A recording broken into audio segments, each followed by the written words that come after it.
नमस्कार, बहुत स्वागत है आप सबका। आपके साथ मैं पुनीत पाठक और आप देख रहे हैं सेहत से जुड़ा हमारा खास कार्यक्रम हेल्थ गुरु, जहां हम आपकी सेहत से जुड़े किसी एक विषय को चुनते हैं, उस पर संबंधित बीमारी, उपचार, इसका पूरा ब्यौरा लेकर आते हैं। हमारे साथ में इस कार्यक्रम के दौरान एक एक्सपर्ट डॉक्टर अवश्य मौजूद होते हैं, जो आपको किसी बीमारी का सही तरह से उपचार करने और आपकी तमाम शंकाओं का समाधान देने के लिए मौजूद रहते हैं। आज का जो कार्यक्रम हेल्थ गुरु, इसमें हम डायबिटीज के लिए एडवांस ट्रीटमेंट CDC टेक्निक के ऊपर विस्तार से बातचीत करेंगे। महिलाओं में डायबिटीज और हृदय रोग के बारे में थोड़ी चर्चा करेंगे। बहुत सारे लोगों ने नए साल का रेजोल्यूशन लिया है। आप अपने रेजोल्यूशन को, जो आपने सेहत से जुड़ा लिया है, उसमें हम किस तरह मदद कर सकते हैं, माधव बाग इसमें आपकी कैसे मदद कर सकता है, इस पर विस्तार से चर्चा करेंगे। शुरुआत करते हैं आज के हेल्थ गुरु की।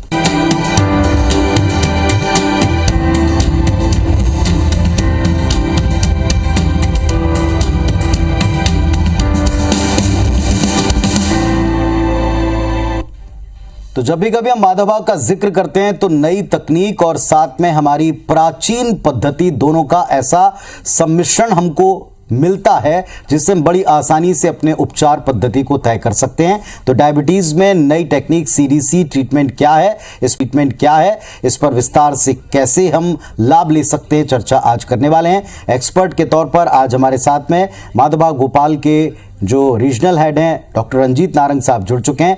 डॉक्टर साहब नमस्कार, बहुत स्वागत है आपका।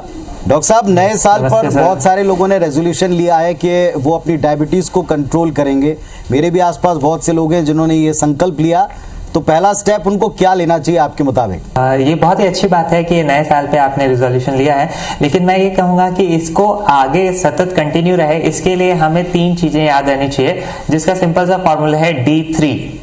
अभी D3 मतलब क्या? जो फर्स्ट आपने डिटर्मिनेशन लिया है वो हम कंटिन्यू रखते जाएं, मतलब ये पूरे के पूरे साल कंटिन्यू रहे, ऐसा ना हो कि आधे में पड़ जाए। इसीलिए फर्स्ट आता है डिटर्मिनेशन, जो आपने अपने आप से किया है और ये हमेशा कंटिन्यू रहे। सेकंड आता है DD। अब होता क्या है, किसी ना किसी काम के कारण, आपके ऑफिस के कारण या घर के किसी काम के कारण कई बार ऐसा देखने को मिलता है कि हम ये कहीं छोड़ देते हैं। तो मैं फिर से यहाँ पे कहना चाहूंगा कि भले 5 मिनट 10 मिनट के लिए ही सही, लेकिन अपने लिए ये एक्सरसाइज का शेड्यूल जरूर निकालिए, मतलब किसी भी दिन इसको मिस नहीं करना है। और थर्ड, या मैं कहूं कि सबसे फर्स्ट आता है कि एक एक्सपर्ट या डॉक्टर की सलाह, क्योंकि आज हम देखते हैं कि कोई भी व्यक्ति एक्सरसाइज करने के लिए तो रेडी है, लेकिन वो एक्सरसाइज किस तरीके से होनी चाहिए, कितनी होनी चाहिए, इस तरीके से बहुत सारे अहम पड़ाव आते हैं। क्योंकि हम कॉमनली देखते हैं कि व्हाट्सएप या जनरल एक एजुकेशन के रूप में कोई भी व्यक्ति किसी भी तरीके से कुछ भी स्टार्ट कर देता है, लेकिन हमारा शरीर जो है हर किसी व्यक्ति का इंडिविजुअलाइज है, और आयुर्वेदा यही कहता है दैट इज इंडिविजुअलाइज या पर्सनलाइज्ड मेडिसिन। तो आप उस पर्टिकुलर व्यक्ति के लिए, उस शरीर को देखते हुए किस तरीके की एक्सरसाइज, किस तरीके की डाइट सूटेबल रहेगी, ये अगर एक उचित परामर्श या आपके फ्रेंड, आपके सीनियर या एक बहुत ही बेहतर रहेगा जो इस फील्ड में ऑलरेडी काम कर रहे हैं एक्सपर्ट डॉक्टर, अगर उनसे हम ये सलाह लेके करें तो डेफिनेटली ये D3 determination, daily and doctor's advice, इन तीनों के साथ हम अपने जो ये न्यू ईयर पे रिजोल्यूशन लिया है उसको डेफिनेटली बहुत अच्छे तरीके से ना केवल पूरा कर पाएंगे, बल्कि इससे बहुत अच्छा रिजल्ट भी हम अपनी जिंदगी में ले पाएंगे। चलिए डॉक्टर साहब, आपने बहुत ही अच्छी बात से आज की चर्चा की शुरुआत की है कि हमें D3 का ध्यान रखना है। यहाँ CDC के बारे में हमने चर्चा की थी शुरुआत में। ये CDC क्या है, बहुत आसान शब्दों में बताएं, कैसे हेल्प करती है, किस तरह से हम इसका इस्तेमाल अपने पेशेंट्स को ठीक करने में, क्योर करने में करते हैं? ये जो CDC थेरेपी जिसकी हम बात कर रहे थे, वो सिंपल से शब्दों में अगर हम समझें तो जस्ट हम समझते ऐसे हैं, जो अभी हमने बात भी की कि इंसुलिन रेजिस्टेंस को कम करना है टाइप 2 डायबिटीज में। यहाँ पे ये इंसुलिन रेजिस्टेंस क्या है, इसको मैं एक सिंपल से लैंग्वेज में कहता हूँ। जैसे हम कॉमनली देखते हैं कि हम अपने घरों में ताला लगाते हैं, और ताले में जहाँ पे हम चाबी लगाते हैं वहां पे एक एग्जाम्पल के लिए मान लेते हैं आटा चिपक जाए, तो क्या हमारी वो चाबी काम करेगी क्या? नहीं। सेम लाइक दैट हमारे शरीर में इंसुलिन तो है, लेकिन इंसुलिन के सामने एक रेजिस्टेंस क्रिएट हो गया है हमारे इंट्रामायोसेलुलर फैट का, जिसके कारण वो इंसुलिन काम नहीं कर पाती और हमें बाहर से मेडिसिन और इंसुलिन एक्स्ट्रा लेनी पड़ती है। बट इसी तरीके से जब हम ये CDC थेरेपी, CDC टेक्निक को अपनाते हैं, मतलब जिसमें 4 चीजें आती हैं। सबसे पहले आता है हमारी लाइफस्टाइल मेंटेनेंस, मतलब अपनी जीवन शैली में परिवर्तन। इसी के साथ अपने आहार शैली में परिवर्तन और पंचकर्म और इसी के साथ आयुर्वेद चिकित्सा या आयुर्वेदिक कुछ औषधियों की मदद। जब हम ये 4 चीजें अपनाते हैं तो इन चारों चीजों के सहयोग से हमारे शरीर में ये जो इंसुलिन रेजिस्टेंस है, मतलब जो हमारे इंसुलिन को काम करने से रोकने वाली एक्स्ट्रा चर्बी थी, वो धीरे धीरे कम होती जाती है। अब जैसे जैसे ये कम होती जाती है वैसे वैसे हमारे शरीर में इंसुलिन सेंसिटिविटी बढ़ती जाती है, मतलब इंसुलिन का काम होने लगता है, और जहां ये काम होने लगा तो हमारी ब्लड शुगर नेचुरली रूप से इस्तेमाल होने लगती है। और जैसे ही ये इस्तेमाल हुई तो हम देखते हैं कि जो डायबिटीज हमें बढ़ी हुई ब्लड शुगर के रूप में दिख रही थी, वो अभी हमारी शुगर नॉर्मल होते हुए हम एक सामान्य व्यक्ति की तरह अपनी ब्लड शुगर को नोटिस कर सकते हैं। तो इस तरीके से ये जो कंप्लीट CDC टेक्निक है, जिसमें कि महत्वपूर्ण 4 पड़ाव है, 4 हिस्से हैं।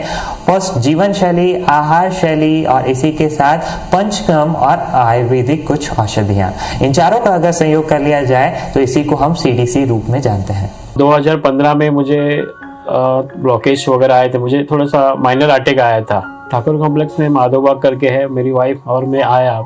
पिछले बार ऑपरेशन हुआ था दूसरे हॉस्पिटल में, वहाँ के पूरे पेपर्स ला के मैडम को मैंने दिखाया तो मैडम बोली ये आपका ठीक हो सकता है, लेकिन आपको 3 महीने का कोर्स करके थोड़ा सा जो डाइट है वो आपको संभालना करना पड़ेगा। बोले ठीक है मैडम। तो मैंने 3 महीना पूरा उनका डाइट फॉलो किया। 3 महीने के बाद मुझे इतना अच्छा रिजल्ट आया कि मेरा वेट कम से मैंने 22 किलो कम किया। खाने के उन्होंने बोला जिस फॉलो करो वो हिसाब से मैंने फॉलो किया। फिर 3 महीने बाद मेरा रिपोर्ट्स निकाला तो ब्लॉकेज काफ़ी, मतलब जो उसका 90 और 80% थे, काफ़ी मतलब कमी हो गए, मतलब है भी नहीं ऐसे लगा। तो उसके बाद पूरा फिर 1 साल जो ट्रीटमेंट उन्होंने मुझे दिया है कंटिन्यू में फॉलो किया। जैसे पंचकर्मा है, उन्होंने जो दवाई दी है काफ़ी है, वो कंटिन्यू में रेगुलर लेते गया। मेरा वेट कम रेगुलर कर रहा। जो मेरा BP 150 के ऊपर होता था अभी एकदम नॉर्मल है। मुझे तो एक 100% माधोबाग में अच्छा इतना रिजल्ट आया कि जैसे अभी जब भी आता हो यहाँ पे माधोबाग में, बोलते हैं ना एक अपना सा लगता है, अच्छा फीलिंग लगता है। पूरे माधोबाग के टीम को मैं शुक्रिया अदा करना चाहता हूँ कि आपने मुझे दोबारा जन्म दिया है, इसके लिए मैं उनका शुक्रिया अदा करना चाहता हूँ। मैं अपने तमाम दर्शकों से बार बार कहता हूँ, हर कार्यक्रम में कहता हूँ कि जब कभी भी आप हेल्थ गुरु को देखें तो हमारे साथ में जुड़ने वाले एक्सपर्ट डॉक्टर्स के नंबर, उनके संस्थाओं के नंबर हम लगातार फ्लैश करते हैं वजह, ताकि आप आसानी से इन पर संपर्क करके सीधे अपनी पर्सनलाइज प्रॉब्लम या अपने लोगों की प्रॉब्लम समस्याओं के बारे में सीधे प्रश्न पूछ पाएं और उसका उत्तर समाधान प्राप्त कर सकें। तो आप नंबर नोट कर लें, माधोबाग के तमाम नंबर हम टीवी स्क्रीन पर इस कार्यक्रम के दरमियान फ्लैश कर रहे हैं। डॉक्टर साहब, आज की तारीख में हर तरह का जो उपचार है वो थोड़ा महंगा होता जा रहा है। अगर हम बाकी की पद्धतियों की बात करें, डायबिटीज़ में तो बड़ा महंगा इलाज है, लेकिन माधोबाग को आप इस दिशा में कैसे पाते हैं? माधोबाग के बारे में आप लोगों को क्या बताना चाहेंगे, खासकर उन लोगों को जो ये मानते हैं कि आजकल उपचार बहुत महंगा है किसी अन्य पद्धति के मुकाबले? माधोबाग के उपचार के बारे में आप जानकारी दें। जब किसी व्यक्ति को हम देखते हैं कि डायबिटीज का पता चलता है तो सबसे पहले एक मिस्टेक क्या होती है कि उनको लगता है नहीं ये घर पे ही मैनेज हो जाएगा और हमें किसी से कोई एक्सपर्ट ओपिनियन लेने की जरूरत नहीं है। यही हमारी सबसे पहली गलती हो जाती है। गलती मतलब क्या कि वहां पे सबसे पहले ये जज कर लेना चाहिए, या जो हमारा फर्स्ट इन्वेस्टिगेशन है HbA1c करके ये देख लेना चाहिए कि हमारे शरीर में वो ब्लड शुगर कितने समय से है, और अगर है भी तो उसने हमारे शरीर के किसी ऑर्गन्स को या बाकी सारे सिस्टम को कितना डैमेज किया है। अब फर्स्ट अगर हमें अपनी शुगर की स्थिति पता चल गई तो हमें एक बेस्ट ओपिनियन या बेस्ट परामर्श मिल पाएगा, और जैसे ही हमें मिलता है तो अब यहाँ पे लोगों में क्या भ्रांति है या एक कॉमनली लेके जो लोग चलते हैं कि हमारी तो एक टैबलेट से मैनेज है। ओके, दैट्स गुड कि एक टैबलेट से मैनेज है, बट यहाँ पे सोचने वाली बात क्या है कि एक टैबलेट लेके 12 घंटे या 24 घंटे के लिए सिर्फ शुगर को हम कम कर रहे हैं, दबा रहे हैं। बट जैसा कि मैंने कहा कि अगर हम इस लाइफस्टाइल को मैनेज कर लें, इस इंसुलिन रेजिस्टेंस को कम कर लें, तो हमारे शरीर में ये शुगर नेचुरली तरीके से यूटिलाइज होती है, और नेचुरली यूटिलाइज हुई तो हमें बाहर से मेडिसिन लेने की जरूरत नहीं पड़ती है। तो ओवरऑल हम बात क्या कर रहे हैं कि देखने में हमें दिखता है कि एक टैबलेट है जिसकी कीमत कुछ नहीं है। ऑन अदर हैंड अगर हम देखें तो यही जब टैबलेट सालों साल चलती है तो ना केवल इसकी दवाइयाँ, ना केवल इसका खर्च, बल्कि इन दवाइयों की मात्रा और बढ़ती जाती है और किसी किसी में तो हम देखते हैं ये इंसुलिन तक भी पहुंच जाती है। और उन दवाइयों की कीमत, और ना केवल इन दवाइयों की बल्कि हमारे जो सारे ऑर्गन्स रिस्क पे रहते हैं, या मेडिकल भाषा में हम कहें तो डायबिटीज कॉम्प्लिकेशंस के रूप में हमें इतनी सारी चीजें दिखती हैं जो हमें फाइनली एक बहुत बड़ा अमाउंट कॉस्ट करती हैं। उन्हीं के अपोजिट अगर हम दूसरी तरफ देखें तो एक बार अपनी इन पूरे डिटर्मिनेशन के साथ इन चारों चीजों को एक साथ अपना लिया जाए, मतलब आपकी लाइफस्टाइल, आपकी डाइट, पंचकर्म और इस आयुर्वेद का सहयोग, मतलब इन चारों को एक साथ में अगर अपना लिया जाए तो धीरे धीरे हम देखते हैं कि लगने वाला एक समय पे कॉस्टिंग हमें दिखता है, लेकिन ये लाइफ लॉन्ग हमारी हेल्थ के लिए किया गया इन्वेस्टमेंट है जो हमें हेल्दी बनाए रखता है। क्या ये पूरी तरह मुमकिन है? और पूरी तरह अगर मुमकिन है तो इसमें लाइफस्टाइल चेंज जो कहने में आसान है, इसको हम कैसे शुरू करें और इसमें माधवा कैसे हेल्प करेगा? आज की तारीख में अनकंट्रोल डायबिटीज, जैसा आप स्वयं भी बता रहे हैं, बीपी, मोटापा, मानसिक तनाव, हार्ट अटैक तक की वजह बन सकता है। तो क्या जो अभी आपने बताया कि हम नई उपचार पद्धति से माधवबाग के द्वारा इसे पूरी तरह कंट्रोल कर सकते हैं? कई लोगों को यकीन नहीं होता। और लाइफस्टाइल चेंज कहने में आसान, करने में बड़ा मुश्किल, फर्स्ट स्टेप क्या लें? तो जैसे हम देखते हैं कि ये डायबिटीज देखने में एक सिंपल सा लगता है, लेकिन ना ये दीमक की तरह हमारे शरीर को 24 घंटे काम कर रहा होता है और हमारे शरीर को खोखला कर रहा होता है। हम कॉमनली देखते हैं कि डायबिटीज व्यक्ति में पहले तो कुछ नहीं, लेकिन बाद में जब इस व्यक्ति को डायबिटीज को 5 साल, 10 साल, 12 साल हो चुके होते हैं, तब उन व्यक्तियों में कभी दिखता है डायबिटिक रेटिनोपैथी, कभी मोटापा, कभी हाइपरटेंशन, और इसी के साथ सीएडी या हमारे ब्लॉकेजेस या हृदय संबंधी विकार। इतने सारे ये जो सारी तकलीफें दिखती हैं, ये एक दिन की प्रोसेस नहीं है, इतने लॉन्ग प्रोसेस है। और ये होती कैसे है? हमारी इंटरनल शरीर का डैमेज। मतलब कैसे? जब ये ब्लड शुगर हमारे शरीर में रहती है, मतलब ये रहती क्या है? हमारी ब्लड वेसल्स में। अब ये ब्लड वेसल्स जहां जहां की खराब होती हैं, वहां वहां की कॉम्प्लिकेशंस हमें देखने को मिलते हैं। मतलब अगर ये ब्लड वेसल्स हमारी आंखों की खराब होती हैं तो उस डायबिटिक व्यक्ति में हमें पहले डायबिटिक रेटिनोपैथी दिखती है। वही ब्लड वेसल्स पहले हमारे शरीर की हृदय की खराब होती हैं तो उस व्यक्ति में ये ब्लॉकेजेस देखने को मिलते हैं। उसी व्यक्ति में ये ब्लड वेसल्स जहां जहां की जिस अंग की खराब होती हैं उस अंग के हमें कॉम्प्लिकेशंस देखने को मिलते हैं। तो अब सिंपल सा इसको रोकना हमारा पहला कर्तव्य है, और ना केवल रोकना बल्कि अब डायबिटीज के बाद हमें ये सारी तकलीफें या ये सारी व्याधियां ना हो, इनका भी हमें पहला कदम बढ़ाना है। तो इन सब कदमों को बढ़ाने के लिए इसके लिए हमारा पहला जो पंचकर्म पद्धति है वो इसमें बहुत मदद करती है। और वो मदद क्या करती है? सबसे पहले जाके हमारी इन ब्लड वेसल्स को रिपेयर करने का काम। मतलब ये ब्लड वेसल्स इंटरनली जहां जहां डैमेज होती हैं वहां वहां के कॉम्प्लिकेशंस ना आए, इसीलिए ये panchakarma therapy in blood vessels को रिपेयर करने का काम करती है। और ये रिपेयर हो गई तो अब डैमेज कम होगा ताकि दूसरे कॉम्प्लिकेशंस ना आए, यानी अब डायबिटीज के बाद हमें कोई और व्याधि ना हो, इससे हम प्रिवेंट हो पाए। ये हुआ पहला कदम। अब बात आती है कि इससे भी एक इंपॉर्टेंट कि हम ये लाइफस्टाइल चेंज में परिवर्तन करें क्या। तो अब परिवर्तन क्या करें, इसके लिए मैं फिर से बोलना चाहूंगा 3 चीजें जो कि हमारे लिए बहुत अहम है, दैट इज आहार, विहार और विचार। अब ये आहार विहार विचार क्या? आहार में सबसे पहले हम कॉमनली देखते हैं कि जो इंडियन कल्चर है, मतलब हम भारतीय व्यंजनों को देखते हैं तो उसमें कार्बोहाइड्रेट की मात्रा बहुत ज्यादा रहती है। मतलब गेहूं या अनाज बहुत मात्रा में रहता है। हमें करना क्या है कि अपने अनाज को एक सीमित अमाउंट में लेना है, यानी उसको कम करना है। अब कितना कम करना है वो एक व्यक्ति के BMI और एक पर्सनलाइज हेल्थ को देख के पर्टिकुलरली बताया जा सकता है। लेकिन जब हम साधारणतः बात कर रहे हैं तो सिंपल सा मैं ये कहना चाहूंगा, जितना आप औसत डेली ले रहे हैं उतना में से 1 रोटी या आधी रोटी कम करके उतनी ही मात्रा में हम अगर सलाद को बढ़ा देंगे तो ये एक छोटा सा पहला कदम हो जाएगा जब हम अपनी आहार शैली को थोड़ा सा व्यवस्थित करने की तरफ बढ़ेंगे। इसी के साथ इस आहार में मोटे अनाज कितने होने चाहिए या हमारा फाइबर कंटेंट कितना होना चाहिए, एक हम इंडिविजुअलाइज पे जाएंगे तो हम बहुत बेहतर तरीके से बात कर सकते हैं। लेकिन जब हम सामान्य रूप से बहुत जनसाधारण के लिए बात कर रहे हैं तो जैसे मैंने आपको बताया, इसमें आहार में अपने फल और सलाद जरूर शामिल कीजिए। और कार्बोहाइड्रेट की जितनी हैवी चीजें हैं या जितना मीठा है या जहां पे भी आपको एक्स्ट्रा शुगर और सॉल्ट ऐड करना पड़ रहा है वो सारी चीजें ना करें। तो ये हमारा आहार शैली में बदलाव का पहला कदम होगा। अब आहार के बाद दूसरा आता है विहार। और विहार में हमने जैसे बात की कि सबसे पहले आता है कि अपने लिए 15 मिनट 20 मिनट डेली जरूर निकालिए।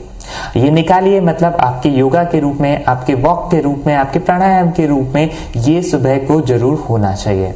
अब आहार विहार और तीसरा अहम पड़ाव आता है विचार। विचार मतलब क्या? आज के समय में हम कोई भी देखते हैं, हर किसी को कुछ ना कुछ छोटे से रूप में या बड़े से रूप में टेंशन जरूर रहता है, हम सबको है, लेकिन कोई उसको मैनेज कर पाता है और जहां कोई मैनेज नहीं कर पाता है वो हमारे शरीर को इम्पैक्ट करने लगता है।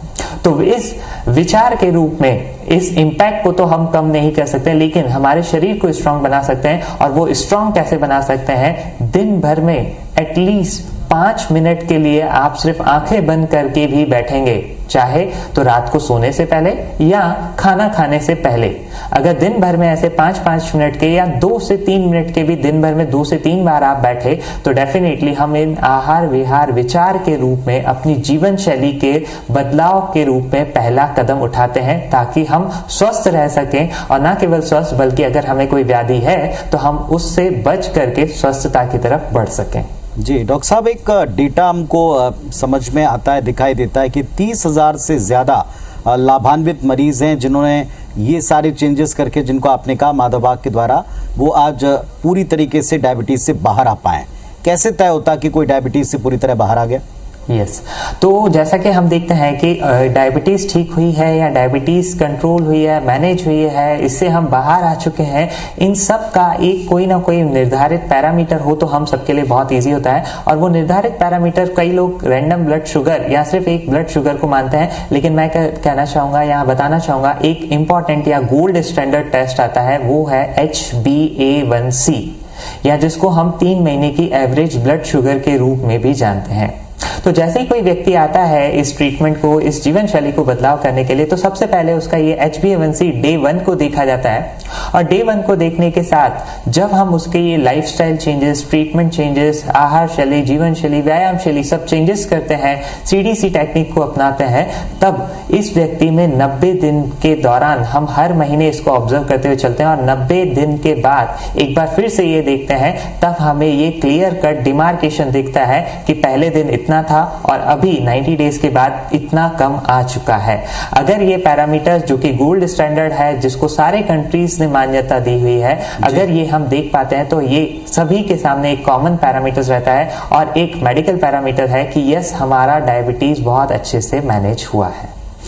ना केवल ये, एक और टेस्ट होती है जिसको हम बोलते हैं GTT, मतलब जिन व्यक्तियों को अभी रिसेंटली डायबिटीज हुई है या जो अपनी इस लाइफस्टाइल को बहुत अच्छे से परिवर्तित करने के लिए रेडी हैं, उनका डेडिकेशन, उनका डिटर्मिनेशन बहुत अच्छा है, तो उन बहुत सारे केसेस में हम देखते हैं एक GTT या ग्लूकोज टॉलरेंस टेस्ट भी हम करते हैं। उसमें भी हम देखते हैं कि व्यक्ति को अगर ब्लड शुगर बढ़ा हुआ नहीं है, मतलब वो नॉन डायबिटिक कंडीशंस में है अभी। जी डॉक्टर साहब, एक बार फिर से आप भी सुन रहे हैं, देख रहे हैं कि कोविड का खतरा बढ़ता जा रहा है। पहले से ज़्यादा स्ट्रॉन्ग हिट कई नेबरिंग कंट्रीज़ में इसने किया है। क्या माधवबाग उनको ट्रीटमेंट दे सकता, कैसे हेल्प कर सकता है उनकी? यहाँ पे इंपॉर्टेंट बात, जैसे हमने बात कही कि हम सबसे पहले जैसे आयुर्वेद का भी कॉन्सेप्ट है कि स्वस्थ से स्वास्थ्य रक्षणम आतुर से विकार प्रशमनम, मतलब जो व्यक्ति हेल्दी है वो हेल्दी तो बना रहे, लेकिन इसके साथ जो डिजीज है उसको भी क्योर करना, ये आयुर्वेद का कॉन्सेप्ट है। तो अभी यहाँ जैसे कोविड के सिनेरियो को हम देख रहे हैं, तो उसको हम देखते हैं कि सबसे ज्यादा विक्टिम कौन हुए, जिनको पहले से कोई प्री एग्जिस्टिंग डिजीज है, मतलब जिसका वेट ज्यादा है या जिसका ब्लड प्रेशर ज्यादा है या उनकी डायबिटीज, या उनको पहले से कोई एग्जिस्टिंग कंडीशंस है। तो यहाँ पे सिंपल सा मैं कहना चाहूंगा कि कोई व्यक्ति अपनी 3 चीजें देख ले, मतलब 3 चीजों में सबसे पहले आता है कि अपना ब्लड शुगर, अपना BP और अपना BMI। BMI मतलब क्या? आपकी हाइट के हिसाब से आपके वजन का अनुपात। अगर ये तीनों चीजें कंट्रोल में हैं और आपको कोई तकलीफें नहीं है, मतलब आप अभी एक आदर्श परिस्थिति में है। और यहाँ पे हम ये कह सकते हैं कि आपको अपनी लाइफस्टाइल को अगर नॉर्मली इसी तरीके से मेंटेन रखेंगे तो आपको घबराने की जरूरत नहीं है। लेकिन जिनको पहले से कोई एग्जिस्टिंग डिजीज है, मतलब पहले से कोई डायबिटीज, BP या ये BMI डी अरेंज्ड हैं, उनके लिए यहाँ पे उचित मेडिसिन या जीवन शैली या आहार शैली को परिवर्तित करते हुए हम इसके प्रिवेंशन के लिए डेफिनेटली बढ़ सकते हैं। साथ ही अगर हम यहाँ पे पंचकर्म को अपना लें, मतलब पंचकर्म की जो थेरेपीज हैं उसको ले लें, तो हमारे शरीर में इस होने वाले डीजनरेटिव चेंजेस को भी रोक सकते हैं। और रोकने के साथ हम इसको प्रिवेंट कर सकते हैं ताकि हमें कोई ऐसी डिजीजेस ना हो, बल्कि हम स्वस्थ हैं तो स्वस्थ बने रहें। चलिए डॉक्टर साहब, आपने बहुत आसान शब्दों में हर बार की तरह आपकी बार भी समझाया है, और वापस से कार्यक्रम को वाइंड अप करने से पहले, ख़त्म करने से पहले दर्शकों से अपील करेंगे कि आप इस कार्यक्रम के दौरान जो भी नंबर अभी भी हम टीवी स्क्रीन पर आपको दिखा रहे हैं, माधव बाग से जुड़ा हुआ, डॉक्टर साहब से जुड़ा हुआ, आप इस नंबर को नोट कर लें, ताकि अगर आपके मन में कोई भी शंका है, सवाल है, या आपके अपनों के रिलेटेड आप किसी समस्या को डिस्कस करना चाहते हैं, इन नंबर पर फ़ौरन कॉन्टैक्ट करें, अपना अपॉइंटमेंट बुक करें, या आप केवल यहाँ मिस कॉल भी देंगे तो भी आपको इन तमाम चीज़ों का उपचार कैसे करना है इसके डिटेल्स मिल जाएंगे। डॉक्टर साहब, बहुत धन्यवाद आपका हमारे साथ में जुड़ने के लिए और इतने सारे सवालों का जवाब देने के लिए, ताकि लोग सेहतमंद रहें। यही इस कार्यक्रम का, यही हेल्थ गुरु का उद्देश्य भी। धन्यवाद, नमस्कार।